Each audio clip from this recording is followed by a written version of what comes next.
পর এই সরকার বাংলাদেশ থেকে পালিয়ে যেতে বাধ্য হয়েছে। আজকে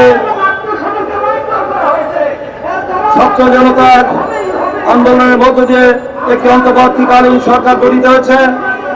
ইতিমধ্যে আমরা জেনেছি 1581 জন ছাত্র জনতা আত্মহত্যা দিয়েছে। তার মধ্যে গত জুলাই আগস্টে বিএনপির 422 জন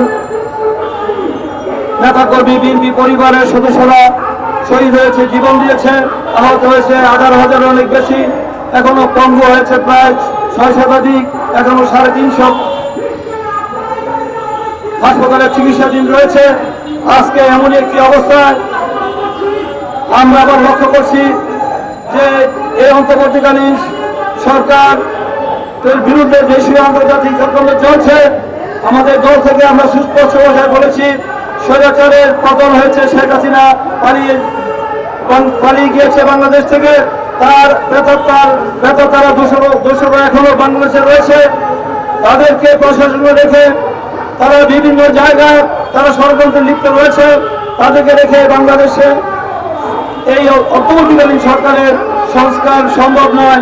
তাই আজকে আমরা দেখতে পাচ্ছি যে আন্তর্জাতিক চক্রান্তের অংশ হিসেবে এখনো সীমান্তে হত্যা বন্ধ হচ্ছে না এবং শেখ হাসিনাকে ভারত আশ্রয় দিয়ে তারা আন্তর্জাতিক অপরাধ করেছে বলে আবার আমি মনে করি যে লক্ষ কোটি জনতার গণঅভ্যুত্থানের মধ্যে দিয়ে ঐতিহাসিক গণঅভ্যুত্থানের মধ্যে যে স্বৈরাচারের পতন হয়েছে, তাকে আশ্রয় দিয়ে ভারত আমাদের পার্শ্ববর্তী রাষ্ট্র স্বাধীনতা যুদ্ধে আমাদেরকে সহযোগিতা করে, তাদের প্রতি আমাদের কৃতজ্ঞতা রয়েছে। কিন্তু তারা যেভাবে দীর্ঘ 16 বছর একটি অবৈধ সাংগঠনিক অংশগ্রহণ সরকারকে তার রাষ্ট্রীয় ক্ষমতা টিকে থাকার জন্য সহযোগিতা করেছে, এটা কোনো গণতান্ত্রিক রাষ্ট্রের পক্ষে একজন পার্শ্ববর্তী রাষ্ট্রের ব্যাপারে ইন্ধন মন্তব্য দেওয়া, তাদেরকে ইন্টারফেয়ার করা, এটা কোনো অবস্থাতে কূটনৈতিক শিষ্টাচার বহির্ভূত। তাই আমি মনে করি এই সরকার, ভারতীয় সরকার ইতিমধ্যে আমাদের সরকার ভারতের সরকারের সাথে সুসম্পর্ক রাখার কথা ইতিমধ্যে ব্যক্ত করেছেন। আমরা চাই ভারতের সাথে সুসম্পর্ক আমাদের থাকুক। অবিলম্বে ভারত সরকারের কাছে আমাদের রাষ্ট্রের যে পররাষ্ট্র উপদেশ আছেন সেই প্রশাসনকে বলবো, এই ডক্টর মোহাম্মদ ইউনূস সরকারকে বলবো যে আপনার অবিলম্বে শেখ হাসিনাকে যে অবরোধ করেছে, যে আমাদের হাজার নেতা কর্মীকে জনগণকে হত্যা করেছে, তাকে বাংলাদেশে ফিরিয়ে দিয়ে তাকে আইনের আওতায় এনে দৃষ্টান্তমূলক শাস্তি তাকে সহ তার দোষীদেরকে করতে হবে। জনগণের যে আশঙ্কা, যে প্রত্যাশা, সেই প্রত্যাশা হলো যে অবিলম্বে এই আওয়ামী লীগের দোষীদের বিরুদ্ধে আইনানুগ ব্যবস্থা নিয়ে তাদেরকে দৃষ্টান্তমূলক শাস্তি দিতে হবে। তা না হলে এই যে জীবন যে দিয়েছে, যে অর্থে আমরা আজকে মুক্ত হয়েছি, আমরা নতুন করে দেশ আবার স্বাধীন হয়েছে, সেই দেশের মানুষ আবার তারা এই দেশে আবার যদি আমাদের কোনো ভুলের কারণে আবার যদি কোনো অবশক্তি রাষ্ট্রীয় ক্ষমতা আসে, তাহলে এই দেশের রক্ত অতীর্ণ হয়ে যাবে, এই শহীদের রক্ত অতীর্ণ হয়ে যাবে। তাই আমি মনে করি যে অবিলম্বে আমাদেরকে এই সরকারকে এই বিষয়গুলি অত্যন্ত গুরুত্ব সহকারে দেখে আবার আমাদের জাতীয় নেতৃবৃন্দের সাথে আলোচনা করে পরামর্শ করে তারা যদি কোনো রকম তাদের সীমাবদ্ধ থাকে তাদের পদক্ষেপ নেওয়ার জন্য আমরা আবেদন জানাচ্ছি।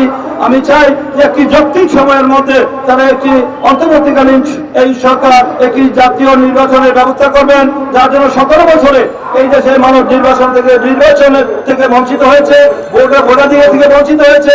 এই 17 বছর এই দেশের মানুষ ভোট দিতে পারেনি। তাই একটি অবাধ, সুষ্ঠু, গ্রহণযোগ্য নির্বাচনের মাধ্যমে অংশগ্রহণ নির্বাচনের ব্যবস্থা করতে হবে। কোনো কারণে সংস্কারের কথা বলে হাত লাগার ভোটাধিকার ভোট গ্রহণ করার কথা বলে হাল লাগার ভোটের তালিকা করার কথা বলে দীর্ঘসূত্রিতা করা এবং দীর্ঘায়িত করা, জনগণ সেটা মেনে নাও নিতে পারে। এই সুযোগে যদি দীর্ঘ 5 বছরের 1-2 বছর, আপনার কেউ বলেন 3 বছর, কেউ 5 বছর, আমরা মনে করি একটি খুব দ্রুত সময়ের মধ্যে, আমরা কোনো বাইন্ডিং দিতে চাই না, আমাদের সরকার কোনো বাইন্ডিং দেয়নি। একটি সুস্থ বা নির্বাচন করার জন্য কতদিন সময় লাগতে পারে, তাই সংস্কারের কথা বলে যেন দীর্ঘায়িত করা না হয়। এই জন্য আমি মনে করি যে এই সরকার অনতিবিলম্বে একটি রোডম্যাপ যে রুম ম্যাপের কথা আমাদের দল থেকে বলা হয়েছে, সুনির্দিষ্ট করা যে কবে নাগাদ তারা এই হামলাটা ভোটার করবেন এবং ভোটের তালিকা করবেন এবং কবে নাগাদ তারা সেই মৌলিক সংস্কারগুলি শেষ করবেন, শেষ করে দ্রুত সময়ের মধ্যে একটি নির্বাচন দিয়ে স্বাধীন নির্বাচন কমিশনের মতো একটি নির্বাচন দিয়ে তারা জনগণের সরকার জনগণের কাছে ক্ষমতা হস্তান্তর করবেন। দ্রুত সময়ের মধ্যে তারা যদি ক্ষমতা হস্তান্তর না করেন, জনগণের মধ্যে সংসার শান্তি দেখা হবে। আবার কি আমরা এই গণতন্ত্র অধিকারের জন্য আন্দোলন করবো?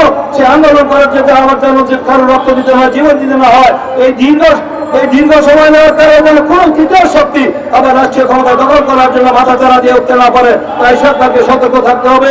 তাই অবিলম্বে আপনারা এই বিষয়গুলি দ্রুততার সাথে আলোচনা করে আপনারা সমাধান করবেন, তাহলে আবার আন্দোলন শুরু হতে পারে। তাই আমি মনে করি ভোটাধিকার এবং গণতন্ত্র অধিকার আদায় না হওয়া পর্যন্ত, মানুষের মৌলিক অধিকার গণতন্ত্রের পূর্ণ বিজয় না হওয়া পর্যন্ত আমাদের আন্দোলন এখনো শেষ হয়নি। তাই সেই আন্দোলন করি আমাদের দাবি আদায় করতে হবে।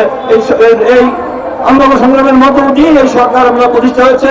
অন্তর্বর্তী সরকার আমাদের প্রতিপক্ষ নয়, অন্তর্বর্তী আমাদেরই সরকার। তাই এই সরকারের কাছে এই দাবিগুলি আমাদের যৌক্তিক দাবি, জনগণের দাবি। তাই জনগণের দাবি পূরণের জন্য এই সরকার দ্রুততর সময়ের মধ্যে সেই দাবিগুলি বাস্তবায়ন করবেন, এটি জনগণের প্রত্যাশা। সেই আশাবাদ ব্যক্ত করে আগামী দিনে এবং অবিলম্বে এই হাসিনা সহ দোষীদের বিচারে আনার দাবি জানিয়ে, তাদেরকে দৃষ্টান্তমূলক শাস্তি দাবি জানিয়ে, জনগণের প্রত্যাশা পূরণ করার দাবি জানিয়ে আমার সংক্ষিপ্ত বক্তব্য শেষ করছি। খোদা হাফেজ। বাংলাদেশ জিন্দাবাদ।